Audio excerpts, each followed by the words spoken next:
Okay, so this will be the final part for our introduction to the variational method applied to the harmonic oscillator done computationally.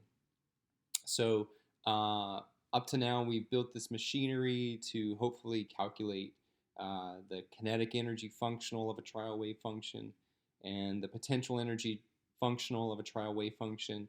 And then if we add those two things together, that's nothing more than the total energy functional of a trial wave function.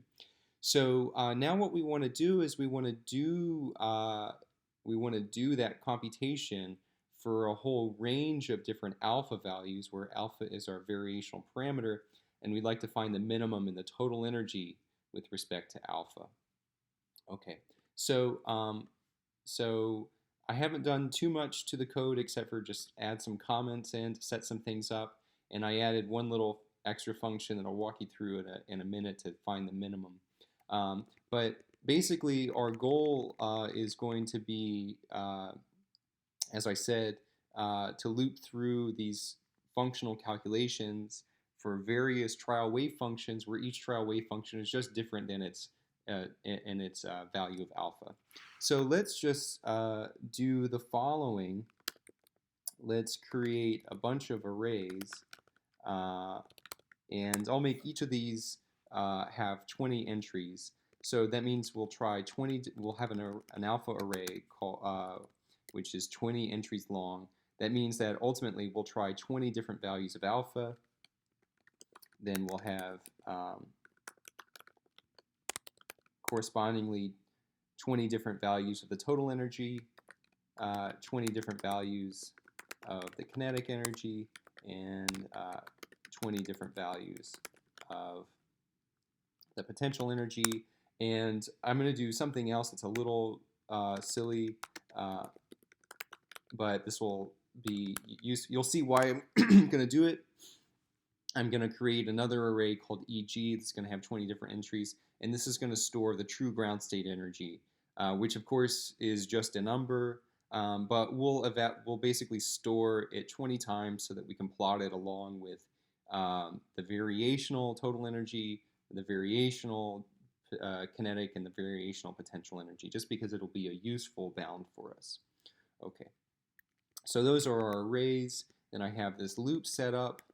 I'm going to loop over integers between 0 and 20, and for each integer I'm going to pick a unique value of alpha.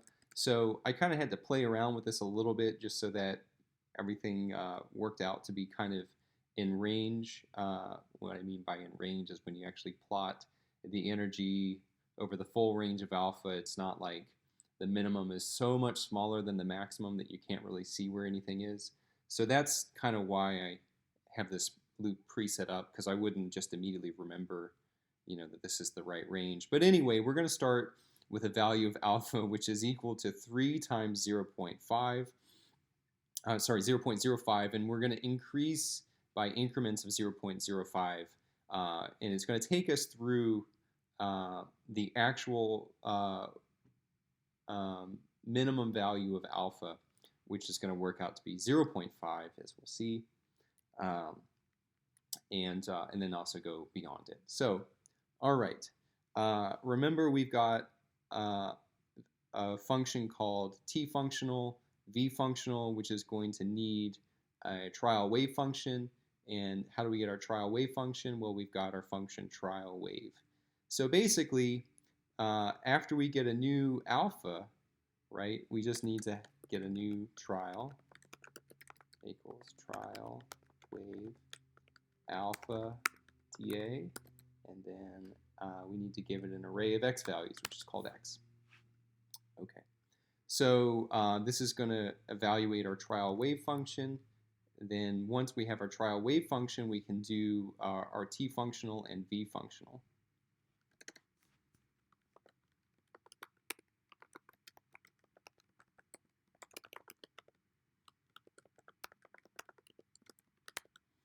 Okay, and so the result of t functional is going to be a number, and I'm going to store it to the dA element of the t-vals array. Same thing for the v functional.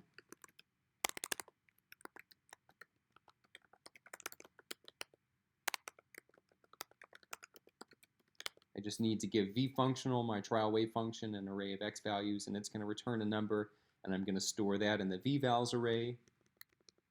What is the total energy? E-vals, dA, is nothing more than the sum of t-vals at that particular t-val and that particular v-val. Okay. And okay, so this loop, right, let's just review. This loop is going to vary alpha in increments of 0.05. For each value of alpha, we'll get a trial wave function. For each trial wave function, we'll get a kinetic energy function value, a potential energy functional value, and a total energy functional value. And we'll always get exactly the same true ground state energy, but we'll store them all as arrays so that we can plot them. So down here, here's my little reminder to myself that I want to plot these things before we actually minimize them. So let's do that. So let's create our plot object where we're going to plot against alpha, right? That's basically our independent variable in this variational space. So let's plot evals, and we can plot that in red. That's the thing that we want to hopefully approximate the true ground state energy. We'll also plot as a function of energy of alpha t-vals, and we'll plot that in blue. We'll also plot as a function of alpha v-vals, plot that in purple, and we'll also, of course, plot as a function of alpha, even though it doesn't depend on alpha, ground state energy, and we'll plot that in black, because that's the real thing. Okay, so there we go. Let me expand this just so you can see the full line, right? Independent variable, dependent variable, color, independent variable, dependent variable, color, independent variable, dependent variable, color, independent variable, dependent variable, color. Okay, so I think that all checks out. Let's take a look.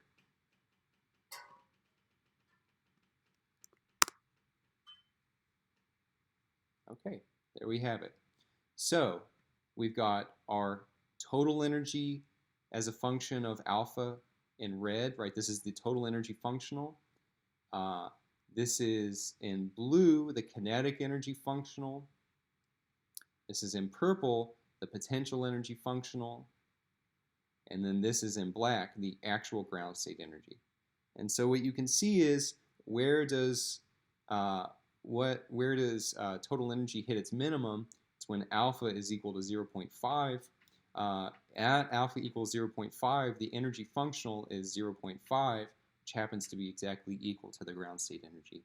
And in fact, the real ground state energy eigenfunction has alpha equals 0.5 as the argument to the Gaussian. So this is very good news. Now, I want you to just think a little bit about these plots right here, okay? So this is actually one of the reasons why I think it's really helpful to do this problem computationally. So what we're seeing is that the kinetic energy functional appears to be increasing monotonically with alpha. And the potential energy functional appears to be decreasing monotonically with alpha. And where's the minimum? Well, it's where this intersection is, right? This is basically the balance, okay? So this is basically going like 1 over alpha. The potential energy is going like 1 over alpha, and then the kinetic energy is going like alpha. And so what is the reason for that? So what happens when alpha is really, really large? Well, let's take a look at a plot of a trial wave function with a really large alpha, and let's take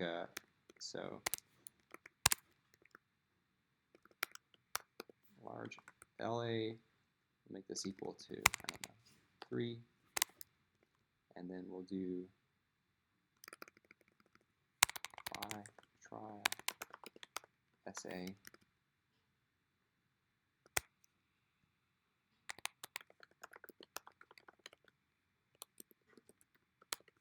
Okay, and we'll plot both of those.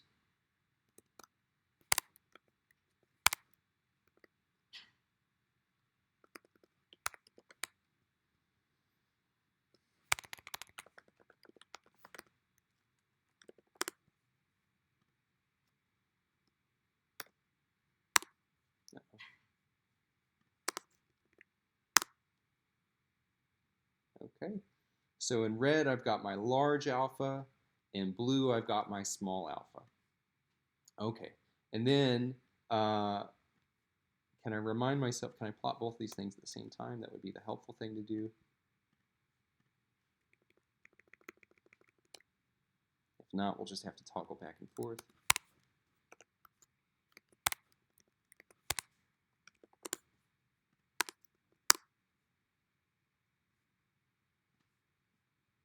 Okay. Oh, apparently not. So let's remind ourselves of the argument here. Kinetic energy increases with increasing alpha. Potential energy decreases with increasing alpha. Okay. And so let's just look at let's just look at those energy eigenfunctions. Here they come. Okay, so red has got the large alpha. Blue has got the small alpha. So red, according to our previous curves of kinetic energy functional, should have the larger kinetic energy and the smaller potential energy. Blue should have the smaller kinetic energy and the larger potential energy. So why is that? Well, remind yourself what the potential energy function actually looks like. It's a parabola whose minimum is at x equals 0. So which wave function is going to result in a higher probability density right at the origin, right where the potential energy is minimum? The red curve, right? The one with the larger alpha, right? And remember, the larger alpha was, the smaller the potential energy was. So the larger alpha is, the more localized this trial wave function is at the origin where the potential energy is minimum. So that's good from the point of view of the potential energy. But what does this high degree of locality mean? Well, it means that things like the momentum have very large components, right? There's a huge uncertainty in momentum. What do the momentum eigenfunctions look like? They look like plane waves, right? Sinusoids or sinusoidal waves which are infinitely extended, right? Completely delocalized waves. So how do you actually get a really localized wave function like this out of these sinusoids? You need many contributions, particularly really high frequency contributions. So there are many high momenta contributions to create such a localized wave function. Well, if you've got high momenta, then you've also got high what? High kinetic energy. So this is a high kinetic energy wave function. This is a slightly lower kinetic energy wave function, right? It's less well localized, meaning that there doesn't require quite as high momentum contributions to create that wave function. So anyway, I find that to be a useful little feature of doing this computationally, is you can sort of see how those things play out. Okay. Now finally, what we also want to do is we want to actually not just graphically see it, the minimum, but let's actually computationally find the minimum. So I added a function, which I'll take you through real quick, called find min, given some function and some set of independent variables. So ft and xt are generic names again. And what it's actually going to do is it's going to return the minimum value of ft, the value of xt that minimizes ft.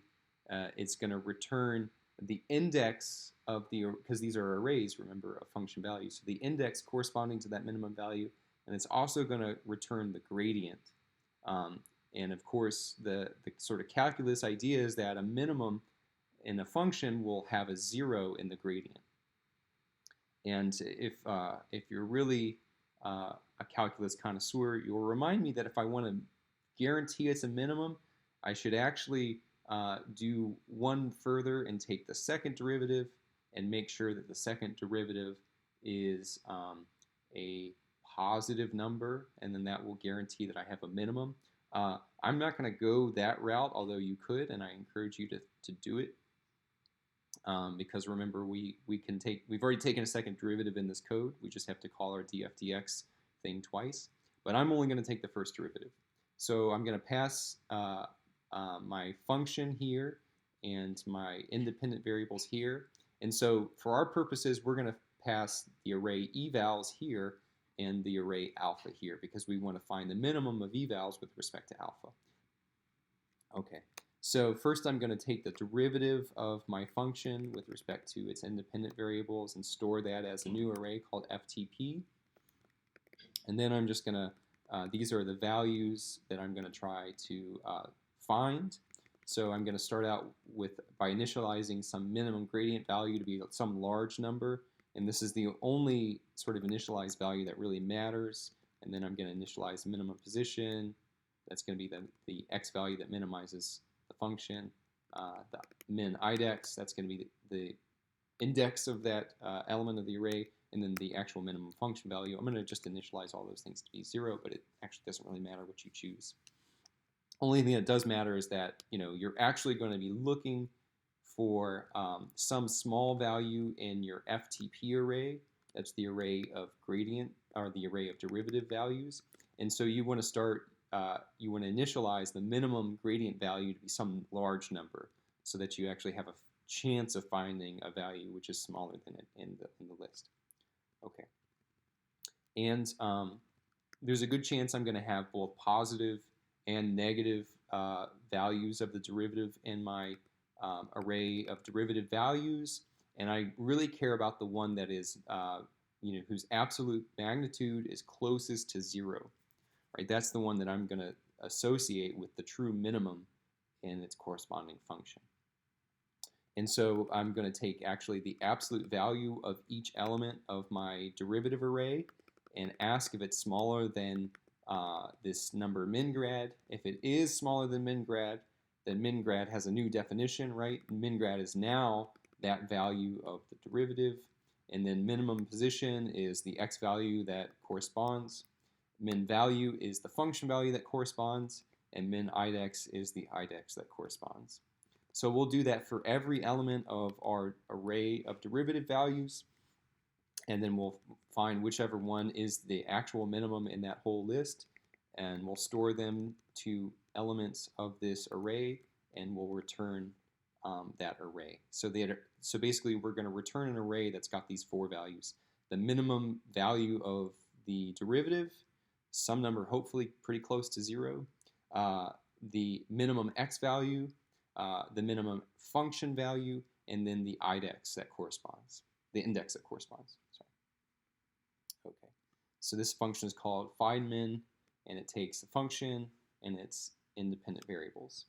So the function that we actually hope to minimize is e, or evals, and we hope to minimize it as a function of alpha. So we'll do this. Minimum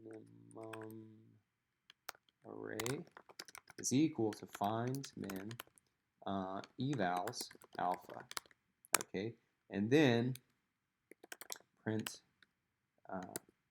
gradient min gradient.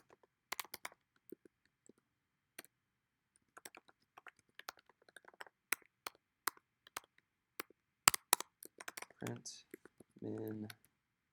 Now I've got to remind myself the order. I'm sorry. So minimum x value is the second element. Minimum function value is the third element. Okay. So alpha that minimizes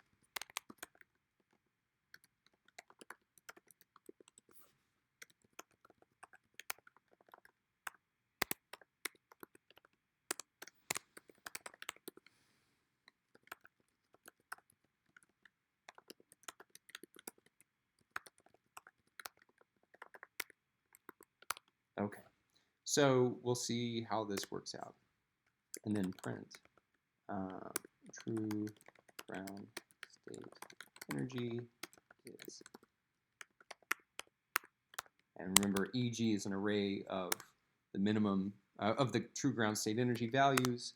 So any element of it that we choose to look at will be fine. Okay.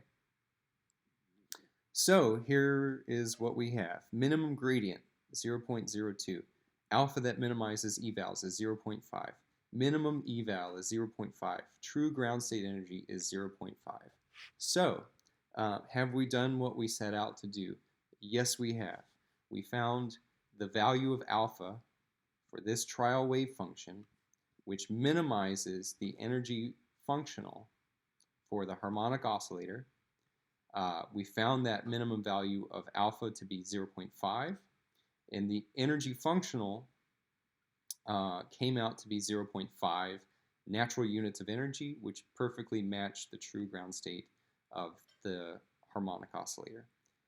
And in fact, if you go and look at the true energy eigenfunction of the harmonic oscillator and figure out what this alpha should be, it should also be 0.5 if you're in a natural unit system where k is equal to 1, mu is equal to 1, and h bar is equal to 1. Okay, so I hope you learned something from this series of videos and enjoyed yourself in the process, and thank you for watching.